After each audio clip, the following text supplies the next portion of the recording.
What's going on, Jets fans? It's your boy DT. Game recap from the vehicle. A bit of an emotional one. If you told me the New York Jets were going to score 32 points today, I would have said 10 out of 10 they're coming away with a victory over Aaron Rodgers and the Steelers. Unfortunately, that's not the case. 34-32 is the final score. Everything looked really good from an offensive perspective, in my opinion. The play calling was good, minus a few situational play calls, which we'll get into during the week. Justin Fields looked fantastic. Only 6 incompletions, and I think 4 of them came in the fourth quarter. Most of them were just throwaways, smart decisions anyway. Obviously, you had the drop on the fourth down, the final play of the offensive series for the Jets.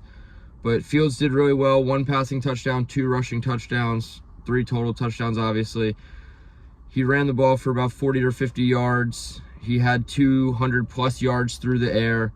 A lot of good takeaways from him there. Breece Hall, 107 on the ground. Garrett Wilson, 95 and a touchdown receiving.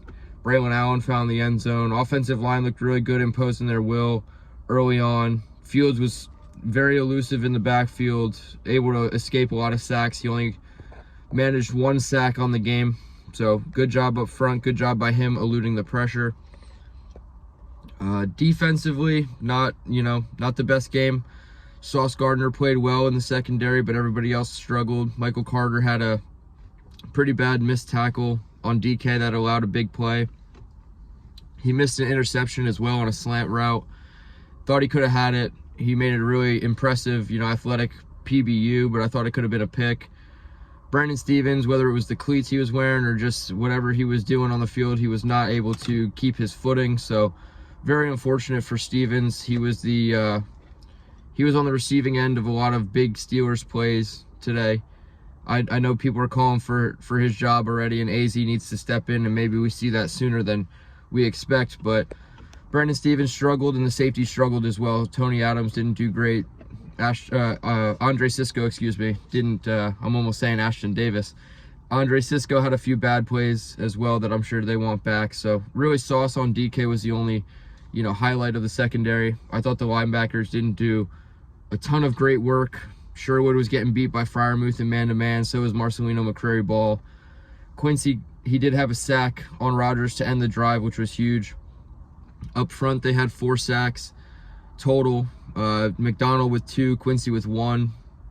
Jermaine didn't get home, but there was a good amount of pressure on Rodgers, and for being a statue, it was really good to see them get after him 4 times, 7 quarterback hits, to go along with the 4 sacks. Just not enough. The RPO game from Aaron Rodgers and the Steelers offense was almost death by 1,000 paper cuts. There was a few plays where there were just wide open guys, mainly covered by Brandon Stephens. So I'll go back, watch the tape, see what happens, rewatch it. I was at the game. I lost my voice by, the second quarter. I think when they opened the sack, the series with the sack on Quinnen Williams on Aaron Rodgers, that's when I fully lost my voice. I was ready. I thought they were going to come out firing. They did. But unfortunately, defense lets them down. I guess the positive takeaways are that the offense, I think, proved, they have a good offensive coach. They have a good quarterback, at least in theory. They are just trying to prove their concept right now on offense, and it seemed like for the most part they did a good job. They dominated time of possession. They had over 34 and a half minutes time of possession to the Steelers 25 minutes. They had 394 total yards on offense. They picked up 13 out of their 23 first downs were on the ground. So they were really, they were getting back to their bread and butter. 39 of their 62 plays were run plays, whether that was QB design, scrambles, or, handoffs to the running backs. So I thought there was a lot of good concepts that they ran. Fields had some really good passes. There was a seed to Josh Reynolds on one of I think it was the go-ahead touchdown drive in the fourth quarter to make it 32-31. He threw a seed to Josh Reynolds between 2 defenders that I really thought was great. Had a good viewpoint from my seats. And I think Justin's going to be just fine. I think Engstrand's going to be just fine. And I think the fact that the defense was the downside, the letdown of the ball game, I feel like they're going to regress back to the mean and be, they have more talent on the defense. They can bounce back and be more of an average to above average defense. Today's obviously not their day. Obviously, didn't even mention it yet. 5 minutes in, Xavier Gibson's fumble, that was really the deciding factor, right? You enter the fourth quarter, you're up 26-17, you're getting the ball back, and you fumble on the kickoff, and you give it to Aaron Rodgers inside the 25-yard line. It's just not going to work. They go in for an easy touchdown. They make it 26-24, and then they score again to go up 31-17, and in a blink of an eye, or 31-26, excuse me. And then in a blink of an eye, you're down 5 points after you just had a 9-point lead. So they almost played perfect football across the board for the Jets. That one fumble from Xavier Gibson was really the one that they couldn't overcome. You could have overcame the late hit by Quincy Williams. You could have overcame, the missed interception by Brandon Stevens. You could have overcame a lot of the other stuff. It's just, I feel like it really came down to that fumble by Xavier Gibson, setting him up in short field position right to start the fourth quarter.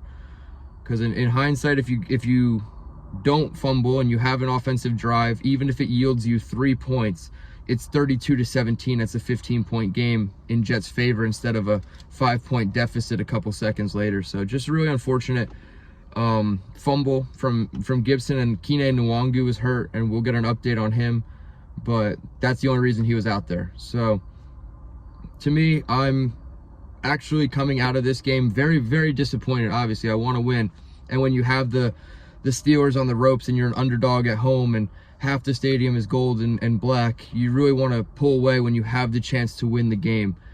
Again, trying to just find any silver lining in this moment, but I feel more confident that we have a chance to be competitive against Buffalo next week coming out of this game than I did entering the stadium, because like I said, I feel like we have a proof of concept on offense, and Tanner Engstrand, outside of a couple key moments, which, the fourth down run where they didn't get it, I thought could have been a better designed play.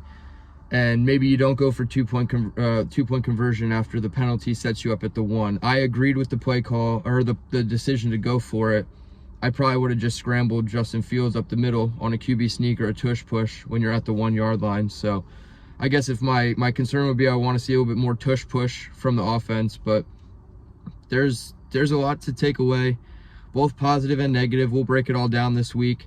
Just a quick recap coming to you tonight. Gonna take the rest of the night to restore my voice box, and hopefully tomorrow at some point I will be live on the channel. So stay right here at Dylan Terraman on YouTube. Hit the like button, subscribe if you're new.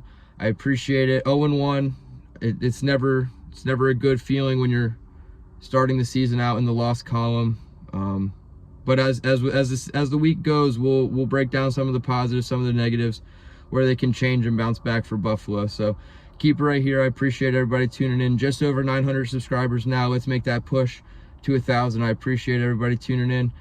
And until next time, let's go Jets.